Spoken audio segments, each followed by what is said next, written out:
Good morning बच्चों आज हम पार्ट 20 पढ़ेंगे संवाद लेखन। ये लास्ट चैप्टर है, आपको यहाँ तक पढ़ना है फर्स्ट सेमेस्टर के लिए।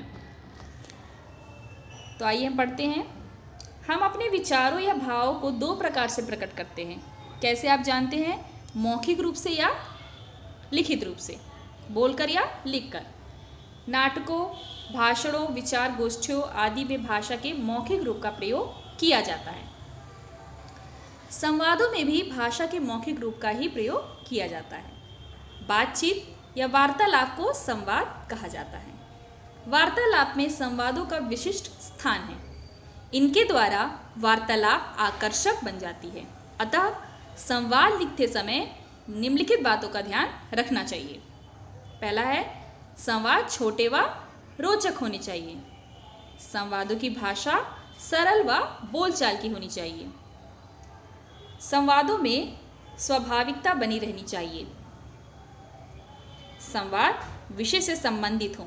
संवाद में बनावटीपन ना हो। संवाद पात्रों की आयु, पद, शैक्षिक योग्यता आदि के अनुकूल होने चाहिए। संवादों की शैली सजीव व मुहावरेदार होनी चाहिए। आइए कुछ उदाहरण से हम इसे समझने की कोशिश करते हैं। तो सबसे पहले मैं आपको दो मित्रों की अपने जीवन लक्ष्य के बारे में बातचीत के बारे में बताऊंगी। इसमें दो पात्र हैं, कमल और अजय। कमल ने कहा, अजय तुमने अपने भविष्य के बारे में कुछ सोचा है? अजय, हाँ सोचा है, मैं बड़ा होकर एक व्यापारी बनना चाहता हूँ। कमल, तो क्या तुमने भी आजकल के कुछ भ्रष्ट तथा बेईमान व्यापारियों जैसा बनकर केवल धन कमाना ही अपने जीवन का उद्देश्य बना लिया है? अजय, नहीं, मैं बेईमानी से धन नहीं कमाऊंगा, पर जीवन में करूंगा केवल व्यापार तथा वह भी ईमानदारी से। कमल, मित्र तुम गलत अनुमान लगा रहे हो। मैं बड़ा होकर ऐसा डॉक्टर बनना चाहता हूँ जो कमाई तो ज़रूर करेगा, पर अपनी कमाई का कुछ प्रतिशत गरीबों की चिकित्सा में खर्च करेगा। अजय, मित्र यदि बुरा ना मानो तो मुझे तो इसमें ज़्यादा सच्चाई नज़र नहीं आती।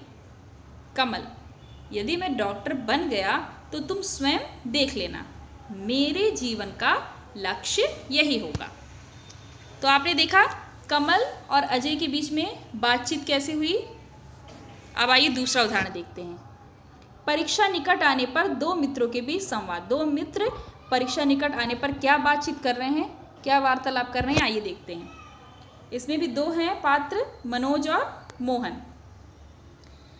मोहन, 4 मार्च से हमारी परीक्षा शुरू होने वाली है और कुल 15 दिन रह गए हैं। अभी तक मेरी हिंदी की तैयारी शुरू भी नहीं हुई।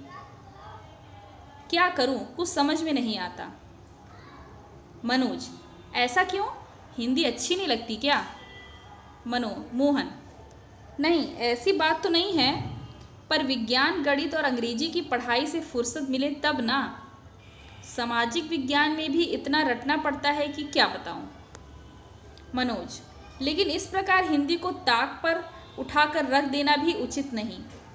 मोहन, यह तो मैं भी मानता हूं, पर क्या करूं। अच्छा अब बताओ, जल्दी जल्दी इसकी तैयारी कैसे करूं।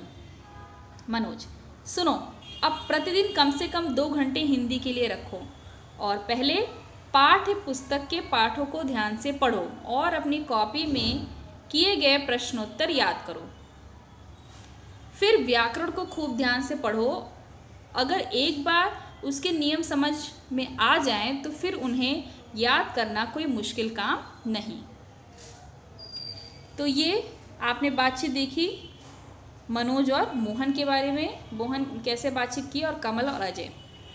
तो ये है आपका चैप्टर संवाद लेखन। धन्यवाद।